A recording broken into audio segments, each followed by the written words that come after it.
Hello guys, welcome to my channel. This is Kanchan Gupta. Channel is UGC Education Paper 2. So I am back with another topic of learning disability. Last time we have covered the physical disability, orthopedic. हम लोग ये सब cover कर चुके हैं, तो last videos आप जरूर देखना. And physical disability very important. मैंने काफ़ी सारी जो डिसेबिलिटीज हैं related to the orthopedic. Orthopedic जो है एक एनटीए का बहुत कह लो पसंदीदा जो है टॉपिक है. उसमें से वो ज़रूर एक स्पाइनो बिफिडा है, स्पाइन बिफिडा है, या वो डायस्ट्रॉफी है. ये सारे टॉपिक्स वो बार बार रिपीट करता है, तो इसलिए ज़रूर से ज़रूर जो है ऑर्थोपेडिक वाला सेशन मिस मत करना, वो ज़रूर देखना. उसमें मैंने एक एक चीज़ आपके साथ डिस्कस किया है. ये है लर्निंग डिसेबिलिटी. ये लर्निंग डिसेबिलिटी भी एक इम्पॉर्टेंट प्लस एनटी इसमें से बहुत बारी क्वेश्चंस पूछता है. और इसमें डिसलेक्सिया है, डिस्ग्राफिया, इन सबको हमेशा वो एक मैच द फॉलोइंग में पूछता है. तो हमें पता सबकी टर्म्स होनी चाहिए, तो उसी के लिए हम लोग आज डिस्कस करते हैं. स्टार्ट करने से पहले जो लोग चैनल पे नए हैं वो लोग सब्सक्राइब कर देना और सेशन को लाइक और शेयर कर देना. चलिए स्टार्ट करते हैं लर्निंग डिसेबिलिटी से.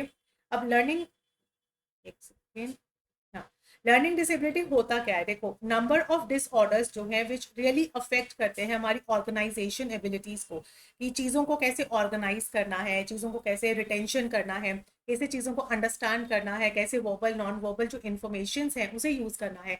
जब एक इंसान, जब एक व्यक्ति, जब एक बच्चा इन सब चीज़ों को नॉर्मलाइज नहीं कर पाता, नॉर्मल तरीके से नहीं कर पाता, चीज़ों को समझना, चीज़ों को रिटेन करना नहीं कर पाता, तो वो लर्निंग डिसेबिलिटीज में आता है. अब इम्पेयरमेंट्स इन वन और मोर प्रोसेसेस रिलेटेड टू परसीविंग, कि कोई चीज़ परसीव करना, कोई चीज़ आपने देखी, अम्ब्रेला देखा, आप नहीं समझ पा रहे हो इंस्टेंटली देख के, ठीक है. थिंकिंग, उसके बारे में सोचना, मैंने कोई टॉपिक दिया उसके बारे में वो नहीं सोच पा रहा है, रिमेंबर करना, लर्निंग नहीं कर पा रहा है, तो उस तरह को कहते हैं इम्पेयरमेंट, लर्निंग इम्पेयरमेंट. जिसमें हम लैंग्वेज प्रोसेसिंग कहते हैं कि लैंग्वेज नहीं बोल पा रहा है, या फोनोलॉजिकल जो है हमारी प्रोसेसिंग है, या विजुअल स्पेशियल प्रोसेसिंग है, परसेप्शन में परसेप्शुअल मोटर इंटीग्रेशन है, प्रोसेसिंग स्पीड है, मेमोरी एंड अटेंशन है, एग्जीक्यूटिव फंक्शंस हैं. तो इन सभी में उसको प्रॉब्लम आती है, ठीक है. कि वो जो सोच रहा है और जो उसको मतलब जैसे कोई वो चीज़ उठाना चाहता है लेकिन वो अपने हाथ को कोऑर्डिनेट नहीं कर पा रहा है, मतलब उसके ब्रेन में और उसकी जो मोटर कोऑर्डिनेशन है वो अच्छे से नहीं हो पा रही है.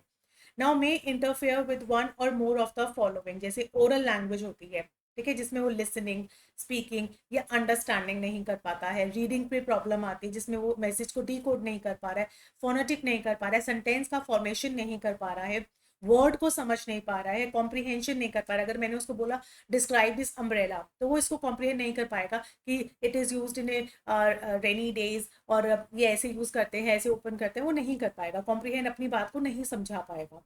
रिटन लैंग्वेज जिसमें वो स्पेलिंग प्रॉब्लम करते हैं, रिटन एक्सप्रेशंस हैं जिसमें वही एक्सप्रेशंस जो है वो ऑन पेपर नहीं कर पाएगा. मैथमेटिक्स है जिसमें कॉम्पिटिशन नहीं कर पाता है बच्चा, प्रॉब्लम सॉल्विंग नहीं कर पाता है. अब सिंपल उसको एडिशन भी दोगे या सब्ट्रैक्शन भी दोगे तो वो नहीं कर पाएगा. ऑर्गेनाइजेशन करना चीज़ों को, मैंने अगर बोला काफ़ी सारे टॉयस करके कि जो सिमिलर चीज़ें हैं उनको आप साइड रख दो, साइड में कर के रखो, या डिफरेंट चीज़ों के इसमें ऑब्जेक्ट्स जो हैं शेप्स बता दो, नहीं कर पाते हैं बच्चे. और सोशल स्किल्स तो बहुत ही लैक होते हैं बिकॉज दे फील इन्फीरियर, क्योंकि उनको लगता है कि वो सबसे अलग हैं और सबसे कम नॉलेज उनके पास है, समथिंग लाइक कि वो अपने आप को एक डिस्ट्रैक्टेड जो है फ्रॉम द सोसाइटी समझते हैं. तो सोशल स्किल्स में भी उनका लैक देखा जाता है. अब यहाँ पे टाइप्स करते हैं, ये मोस्ट इंपॉर्टेंट स्लाइड है ये वाली, आप इसका स्क्रीनशॉट ले लेना. सबसे पहले तो सबसे पहले हमारी आती है डिसलेक्सिया. बहुत बार पूछा जाता है इंडिविजुअल, मतलब एक सेपरेट क्वेश्चन भी आता है डिसलेक्सिया का, और इन द मैच फॉलोइंग भी आता है. तो सबसे पहले समझना है ये किस तरह की इम्पेयरमेंट है. डिसलेक्सिया एक रीडिंग डिफिकल्टी प्रॉब्लम है. ये क्वेश्चन ऐसे पूछते हैं कि किस तरह की प्रॉब्लम, मैथ्स है, राइटिंग है, फाइन है, या रीडिंग है. तो you you have to know dyslexia is related with the reading problem, जिसमें बच्चा जो है उसको रीड में प्रॉब्लम आता है, स्पेलिंग में मिस्टेक्स करता है, स्पीकिंग में प्रॉब्लम, मतलब what ever in the reading portion, writing, reading, speaking, तो वो डिसलेक्सिया कहलाता है. एक्सप्रेशंस, ठीक है. डाइसकैल्कुलिया मतलब ये उसको मैथ्स में प्रॉब्लम होती है कि वो जो है अपने टाइम है या मनी के क्वेश्चंस होते हैं या मैथ्स रिलेटेड कोई प्रॉब्लम है वो नहीं सॉल्व कर पाता है. डिसग्राफिया, ये एक राइटिंग से, देखिए रीडिंग का एक अलग है डिसलेक्सिया, ठीक है, राइटिंग का एक अलग से है डिस्ग्राफिया. तो ये आपको पता होना चाहिए, जिसमें उसको राइटिंग में प्रॉब्लम आती है, स्पेलिंग गलत करना, एक्सप्रेशन जो है अपने आइडियाज को फॉर्म नहीं कर पाता है, ऑर्गेनाइज नहीं कर पाता है. एक बच्चे के दिमाग में आइडियाज तो आ रहे हैं कि हाँ ये एक पंछी है, हाँ ये एक स्काई है, लेकिन वो इसको ऑर्गेनाइज करके ये नहीं बता पा रहा है कि वो एक आसमान है। तो इस तरीके से उसको जो है आइडियाज को ऑर्गेनाइजेशन में प्रॉब्लम आती है। तो ये हो गया हमारा। अब है ये डायस्प्रेक्सिया, जिसको सेंसरी इंटीग्रेशन डिसऑर्डर कहते हैं, यानी कि जो सेंसेस से प्रॉब्लम है, सेंसेस जो है इजीली ग्रैप नहीं कर पा रहे हैं उसको। फाइन मोटर स्किल्स, मतलब मैंने जैसे भी आपको बताया था ना, कोई चीज़ पकड़ना चाहता है लेकिन पकड़ नहीं पा रहा है क्योंकि ब्रेन उसको सिग्नल ढंग से नहीं दे रहा है, सेंसरीज में प्रॉब्लम है, राइट। उसके बाद देखिए यहाँ पे ये रहा ना, हैंड एंड आई कोऑर्डिनेशन में प्रॉब्लम होती है, बैलेंस नहीं कर पाता सेंसेस को, देख कहीं रहा है, चीज़ों को पकड़ कहीं जा रहा है, तो वो होता है ये है डिस्प्रेक्सिया।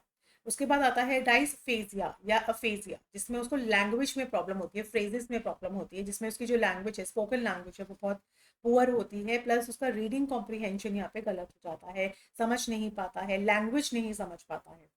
ठीक है, फिर ऑडिटरी, ऑडिट में प्रॉब्लम होती है उसको, यानी कि difficulty in hearing differences between the sounds, मतलब कि उसको सारी ही साउंड्स एक जैसी लगती है, उनमें वो डिफरेंशिएट नहीं कर पाता है। ठीक है, तो उसको ऑडिटरी प्रॉब्लम होती है, जहाँ उसका सेम, अगर जो वो चीज़ों को रिकॉग्नाइज नहीं कर पा रहा है कि ये बेल का साउंड है, ये एनिमल साउंड है, ये जो है उसके रिलेटिव साउंड है, तो ये उसको यहाँ पे उसको रीडिंग कॉम्प्रिहेंशन और लैंग्वेज में प्रॉब्लम आती है। जब उसको एक ही चीज़, एक ही साउंड एक जैसी लगती है, तो यहाँ पे वो डिफिकल्टी फेस करता है। नाउ विजुअल, देखने में प्रॉब्लम है, उसको चीज़ें आइडेंटिफाई नहीं कर पाता है। मैप्स हैं, जैसे मैप, आपने कोई मैप बना के दिखाया, उसमें डिफरेंट सिटीज़ आपने बनाई, तो वो रिकॉग्नाइज नहीं कर पाएगा, उसके लिए वो सारे ही चीज़ें एक जैसी नजर आएंगी। कोई पिक्चर आप दिखा रहे हो उसको, कोई सिंबल आप दिखाना चाहते हो कि ये ट्राइंगल है, ट्राइंगल की शेप ऐसे होती है, वो चीज़ों को नहीं समझ पाएगा, उसके लिए सारी चीज़ें कैसी होंगी, सिमिलर सी हो जाएंगी। ठीक है, तो यहाँ पे उसका विजुअल जो है इंटरप्रिटेशन है, विजुअल इंटरप्रिटेशन है, उसमें वो डिफिकल्टी फेस करता है। तो इसमें मोटा मोटा आपको इतना करना है कि जो डिसलेक्सिया है दैट इज दी हमारी रीडिंग में डिफिकल्टी होती है, डिस्कैल्कुलिया हमारी मैथ्स में डिफिकल्टी आती है बच्चों को, डिस्ग्राफिया जो है वो हमारे बच्चों को राइटिंग में प्रॉब्लम आती है, और यहाँ पे डिस्प्रेक्सिया में जो है ये है सेंसरी मोटर आप कह सकते हो, उसमें प्रॉब्लम आती है। डिस्फेजिया है जिसमें उसको फेस करने में, फेजेस होते हैं ना लैंग्वेज का फ्रेज करना, उसमें दिक्कत आती है। ऑडिटरी में उसको जो है साउंड्स में उसको सिमिलर साउंड्स लगती हैं, एंड जो विजुअल प्रोसेसिंग है उसमें उसको विजुअल में प्रॉब्लम आती है, जहाँ वो मैप्स चार्ट्स को रिकॉग्नाइज नहीं कर पाता, इस अंडरस्टैंड नहीं कर पाता है। सो आई होप आपको ये चार्ट पूरा क्लियर हो गया होगा। अब सिम्टम्स देखिए, अगर आपको लगता है जैसे नॉर्मल बच्चे हैं क्लासरूम्स में, आप how to recognise those children कि उनको लर्निंग डिसेबिलिटीज हैं। अब लर्निंग डिसेबिलिटीज के देखिए, बच्चा एक इम्पल्सिव बिहेवियर शो करता है, मतलब बच्चा हिचकिचाहट कर रहा है क्लास में, इम्पल्सिव यानी कि वो अपने आप को बहुत ही इनसिक्योर फील कर रहा है, तो आप समझ सकते हैं कि ज़रूर उसको कोई जो है डिसेबिलिटी है या इम्पेयरमेंट है। ट्रबल इन पेइंग अटेंशन, बच्चा ट्रबल कर रहा है और अटेंशन पे नहीं कर रहा है, बार बार जो है अपनी कहते हैं ना उसे कि बच्चे बहुत ही एक्टिव हो गया है क्लासरूम में। क्यों? There might be some reason कि या तो उसे सुनाई नहीं दे रहा है, या मेरा मैसेज उस तक नहीं पहुंच पा रहा है, या वो समझ नहीं पा रहा है। There might be a lot of reasons जिसकी तरफ से बच्चा अटेंशन पे नहीं कर रहा है, तो ये भी एक सिम्टम है। मेक द केयरलेस मिस्टेक्स और take the unnecessarily risk. Excessive talking, जो बच्चा बहुत ज़्यादा बोलता है, या तो पढ़ना नहीं चाह रहा है, या उसे समझ नहीं आ रहा है, या वो दूसरों के साथ भी जो है बहुत ज़्यादा समझ में आ रहा है, ये भी एक रीज़न हो सकता है। डे ड्रीम अलॉट, मतलब अपने ही ख्यालों में जो खोया रहता है बच्चा, हाइपर एक्टिव है क्लास में, then there is this is also a symptom of learning disability. Shy है, बात एक्सप्रेस नहीं कर पा रहा है, तो इसमें भी होता है। देखिए मैं एक एग्जाम्पल देती हूँ, जैसे क्लास में एक बच्चा है बहुत शाय है, ठीक है, अटेंटिव नहीं है, मैं का क्वेश्चन पूछती हूँ तो भी वो आंसर नहीं कर पाता, देयर माइट बी रीजन कि इसके पीछे या तो वो मेरे मैसेज को समझ नहीं पा रहा है, या उसे दिखाई नहीं दे रहा है, या उसको सुनाई नहीं दे रहा है, या होगा कोई ना कोई रीज़न ज़रूर होगा। तो वो सारी चीज़ें हमारे लर्निंग डिसेबिलिटी में आ रही है कि कुछ ना कुछ ऐसा रीज़न होगा जो बच्चे समझ नहीं पा रहे हैं, अंडरस्टैंड नहीं कर पा रहे। ठीक है, एक और ये होता है एडीएचडी, ये भी बहुत बार जो है हमारा एनटीए जो है वो पूछता है। ADHD in children is a mental health disorder होता है, this is the mental health disorder, जिसमें भी आप जो है वो इसमें भी स्टेजेस होती हैं। जैसे फर्स्ट जो स्टेज आप देख रहे हो दैट इज द इनअटेंटिव, बच्चा बहुत ही इनअटेंटिव होता है। क्लास में अटेंशन ही नहीं देना चाहता, तो मेकिंग वेरी केयरलेस मिस्टेक्स, मतलब बहुत केयरलेस मिस्टेक्स करता है। ठीक है, मतलब अगर बैट कैट है तो उसको बैट लिख रहा है, बहुत केयरलेस है, ये तो पता है बच्चे को, उतने बड़े बच्चे को। Falling to pay attention, attention नहीं देना चाह रहा है, अपने कामों में लगा रहता है, कुछ कुछ कुछ कुछ कुछ कहते हैं ना उसमें। नॉट लिसनिंग, वो लिसन सुनना नहीं चाहता है, किसी टास्क को बहुत ही ज्यादा अवॉइड करने लगता है। Involve the efforts, being distracted, हमेशा डिस्ट्रैक्ट रहता है, क्लास में कुछ चल रहा है, कुछ रख रहा है। और बीइंग फॉरगेटेबल, मतलब वो हमेशा भूलता रहता है चीज़ों को, या तो सुनना नहीं चाहता, करना नहीं चाहता, तो इनअटेंटिव है, उसको कोई मतलब नहीं है क्लास में क्या चल रहा है। तो ये भी एक तरह का मेंटल हेल्थ डिसऑर्डर होता है। उसकी सेकेंड स्टेज आती है इम्पल्सिव स्टेज। ठीक है, जिसमें वो भाग रहा है, कूद रहा है, इनअप्रोप्रिएटली वो सारी चीज़ें कर रहा है जो उसे नहीं करनी चाहिए। ठीक है, ट्रबल क्रिएट कर रहा है, बहुत ज़्यादा टॉकेटिव हो रहा है, आउट ऑफ टर्न जा रहा है, इंटरप्ट कर रहा है, दूसरे लोगों, दूसरे बच्चों को भी डिस्टर्ब कर रहा है, तो वो स्टेज आती है इम्पल्सिव टाइप की। Inattentive, impulsive, and the third one is very hyper active, over active हो जाता है, अपनी काम तो कर ही नहीं रहा है, दूसरों को, पूरी क्लास को डिस्टर्ब कर रहा है। ठीक है, and does not stay seated, वो डज नॉट स्टे सीटेड, मतलब वो बैठ ही नहीं सकता बच्चा। ट्रबल डूइंग थिंग्स क्वाइटली, वो बहुत ही चीज़ें जो हैं बहुत ही क्वाइटली करता है। टॉकेटिव तो है ही, बातें बहुत ज़्यादा करता है, और रेस्टलेस रहता है, बहुत ज़्यादा रेस्टलेस रहता है, तो ये एक मेंटल हेल्थ डिसऑर्डर है। क्लियर? अब आ जाओ, हाउ टू काम ए। अब ऐसे बच्चों को हमें काम कैसे करना चाहिए? ठीक है, उसके भी आपको देखिए, हमें कुछ एफर्ट्स करने होंगे। बच्चों को सबसे पहले कंफर्ट जोन में लाओ। ठीक है, काम दें, उनको शांत करो। Provide them positive attention, positive attention हो, डांटो पीटो नहीं, बहुत अच्छे से उनसे बात करो, गिव अफेक्टिव इंस्ट्रक्शंस, कुछ उन्हें अच्छी इंस्ट्रक्शंस दो, बेटा ऐसे नहीं, ऐसे करोगे तो ऐसे तुम ही गिरोगे, तुम्हें प्रॉब्लम हो जाएगी, तुम्हारे पैर में चोट आ जाएगी, ब्लड आ जाएगा, इस तरीके से उनको कुछ अच्छे इफेक्टिव इंस्ट्रक्शंस दो। Praise your child's effort, efforts को प्रेज करो कि हाँ बेटा तुम कर सकते हो, जब इतना आप एक्टिव हो तो आप ये भी कर सकते हो, आप वो भी कर सकते हो। हग योर चाइल्ड ऑफन, मतलब अपने बच्चे को प्यार से हक करना। Help a child to participate in daily physical activities, जैसे कि मेडिटेशन है या एक्सरसाइज है, टू काम देम। देखिए, meditation is a best exercise, अगर ऐसे बच्चों के लिए ना 5 to 10 मिनट्स उस बच्चे को बोले कुछ नहीं करो, बस अपने आप को काम रखो, दिमाग को शांत रखो, ये एक्सरसाइज बेस्ट है। Encourage to listen to the music, उनको बोलो म्यूजिक सुने। देखिए, म्यूजिक से क्या होता है, मूड पॉजिटिवली चेंज होता है। ठीक है, उसको हेल्दी ईटिंग हैबिट्स डालो। एक खाने का भी बहुत हमारे बिहेवियर पे इफेक्ट पड़ता है, अगर हम फ्रूट्स वेजिटेबल्स नॉर्मल खाना खाते हैं घर का, तो उससे हमारा जो मन है वो शांत रहता है। वहीं अगर हम बाहर का ऑयली स्पाइसी फूड खाते हैं तो मन थोड़ा सा उससे क्या हो जाता है, कहते हैं कि हमारे, हम जो खाते हैं, जो इनटेक है हमारा फ्रूट खाने का, वो भी हमारे बिहेवियर को इम्पैक्ट करता है। Limiting the amount of daily screen time, जो उनका जो स्क्रीन टाइम है, बच्चे इतना ही देखना है। आपने अगर टीवी देखा तो इतना देखना है, कंप्यूटर्स मतलब बैलेंस करके चलो, अगर आपने आज टीवी ज़्यादा देख लिया है तो फ़ोन यूज़ नहीं करना, कंप्यूटर यूज़ नहीं करना, इस तरीके से उनका टाइम बैलेंस करो। और उनको एक अमाउंट ऑफ स्लीप दो।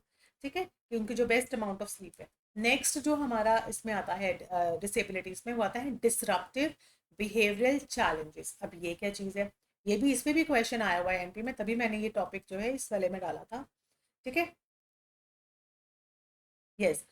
सो डिसरप्टिव जो बिहेवियरल प्रॉब्लम होती है, जैसे टेम्पर टेंट्रम्स होते हैं। टेंट्रम्स क्या होते हैं, नखरे करना। अटेंशन द डेफिसिट हाइपरसिटी डिसऑर्डर, यहाँ पे उसको क्या होता है, हाइपरसिटी, हाइपर एक्टिविटी का डिसऑर्डर होता है। Oppositional defiant conduct, the disorders are very commonest behavioral problem है। They are commonly associated with the poor academic, occupational, psychosocial functioning, ये बहुत ही कॉमनली एसोसिएट करता है इन सब चीज़ों से। It is very important, it is very important for all the health care professional, specially जो पेडिट्रिशियंस होते हैं, कि उनको प्रेजेंटेशन, प्रिवेंशन और मैनेजमेंट जो है कॉमन हेल्थ प्रॉब्लम्स का, वो बच्चों की तरफ देखना चाहिए। उसके कॉमन मतलब डिस्ट्रप्टिव जो बिहेवियर होता है, उसके जो सिम्टम्स हैं, जैसे अग्रेसिव, बहुत ज़्यादा गुस्सा कर, एंटी सोशल बिहेवियर है, इन अटेंटिवनेस है, कोई चीज़ नहीं, डिस्ट्रैक्टेबल है, इम्पल्सिव है, इम्पेयर्ड सोशल इंटरेक्शन, मतलब सोशल सोसाइटी में जाके इंटरेक्शन से नहीं करना चाहता। जनरल इनएबिलिटी है to cope with the routine of daily task, जो उसके डेली टास्क है उसको बहुत इनएबिलिटी है, मतलब ब्रश करना है या नहाना है, इन सब चीज़ों को भी बहुत लाइटली लेता है। ऑब्सेसिव एंड रिपीटेटिव बिहेवियर है, बहुत ज़्यादा रिपीटेटिव बिहेवियर है। अगर मान लो एक स्लाइड कर रहा है तो उसको स्लाइड करता रहेगा, वापस जाएगा, स्लाइड करता रहेगा, थकेगा नहीं, थकेगा नहीं, क्योंकि वो सुपर एक्टिव है। तो कोई ना कोई उसके बिहेवियर में रिपीटिशन रहेगा। अटेंशन सीकिंग रहेगा, जिसमें वो नेगेटिव इंटरेक्शन करता है, पुअर एटीट्यूड शो करता है, जैसे पेरेंट्स के ऊपर शाउट कर रहा है, टीचर से बदतमीजी कर रहा है, इस तरीके से कुछ ना कुछ ऐसे नेगेटिव इंटरेक्शंस करता रहता है। डिप्रेस्ड बिहेवियर है, जैसे विथड्रॉयल है, एंजाइटी है, मूड स्विंग्स है, अभी खुश है एकदम से रोने लगता है बच्चा, तो ये उसका एक डिसरप्टिव है, यानी कि उसके बिहेवियर में ना कुछ डिसरप्शंस आ रही हैं। ठीक है, तो ये वाले इसके सिम्टम्स हैं। अब ऐसे बच्चों के लिए जो है reducing your child risk of learning disability. अब आपको पता है कि उसके आपको ना इनिशियली अगर आपको अपने बच्चे के अंदर कुछ ऐसे सिम्टम्स दिख रहे हैं, है ना, कि वो डिसेबल्ड लर्निंग डिसेबिलिटी की तरफ जा रहे हैं, तो उस टाइम पे आपको कैसे उसको रिड्यूस करना है। तो सबसे पहले avoiding all alcohol, tobacco, recreational जो drugs before, during and after the pregnancy. मतलब अगर आप बिफोर, मतलब लर्निंग डिसेबिलिटी अगर बच्चे में नहीं चाहते हैं, तो आप मदर एल्कोहल को अवॉइड करेंगे। Avoiding the exposure to the toxic substance during the pregnancy. Pregnancy के दौरान अगर कोई भी ऐसा केमिकल टॉक्सिक सब्सटेंस आपको लगता है आपके आसपास, मान लो आप जिस जहाँ रहते हैं वहाँ फैक्ट्री है, फैक्ट्री एरिया है, तो आप कोशिश करिए वहाँ उस टॉक्सिक सब्सटेंस से, उस टॉक्सिक एरिया से आप थोड़ा सा दूर रहें। Careful assessing the risk versus benefits to your child's meditation and your health care practitioner. हमेशा जो आपका हेल्थ केयर प्रैक्टिशनर है उसके साथ में कांटेक्ट में रहिए। एलिमिनेटिंग द स्ट्रेसफुल इन्फ्लेशन, अपने आप को स्ट्रेस लेस रखिए। आपको किसी तरह का स्ट्रेस नहीं करना, अपनी ज़िंदगी से स्ट्रेस को एलिमिनेट कर दीजिए, specially during the pregnancy. Getting prompt help to correct any detected sensory deficit. अगर आपको लगता है शुरुआती डेज में ही कि आपको कोई सेंसरी डेफिशिट्स आ रहे हैं, मतलब आपको कोई कमी नज़र आ रही है, अगर आपको पहले से डिटेक्ट हो गया स्पेशली हियरिंग में या पुअर विजन में, तो तभी के तभी आप डॉक्टर से कंसल्ट करिए। अर्ली चाइल्डहुड जो स्क्रीनिंग्स होती हैं कि बच्चे की, जैसे बच्चा कि बच्चे की हेल्थ कैसी है, ग्रोथ कैसी है, उसको सीरियसली लीजिए। अगर आपको लगता है वीक है तो उसको कैसे आप ठीक कर सकते हैं वो। Protecting your child by limiting the medications during pregnancy and breast feeding. जब भी आप ब्रेस्ट फीडिंग है ड्यूरिंग द प्रेगनेंसी जब आप कहते हैं, तो उस टाइम पे कम से कम मेडिसिन खानी चाहिए। ज़्यादा मेडिसिन खाने से भी हार्मोन्स में चेंजेस आते हैं। हेल्दी एनवायरनमेंट रखिए, न्यूट्रिशंस लीजिए। कहीं भी अगर आपको लगता है कि जो है यहाँ पे कि डायग्नोस हो जाती है कोई लर्निंग डिसेबिलिटी, तो उसके ऊपर आपको जो है ठीक से सही डॉक्टर से एडवाइस लेनी चाहिए। तो this is all about learning disability. I hope आपको और क्लियर हो गया होगा। जो लोग चैनल पे नए हैं फटाफट से चैनल को सब्सक्राइब कर दीजिए, और जो लोग जो है इस चैनल पे ऑलरेडी हैं वो लाइक कर दो एंड अपने फ्रेंड्स के साथ शेयर कर दो। This is very important. Learning disability तो एटलीस्ट मुझे लगता है सारे ही टीचिंग एग्जाम्स में आता है, तो फटाफट से इसको लाइक कर दीजिए। So thank you so much for today, have a nice day, take care, bye bye.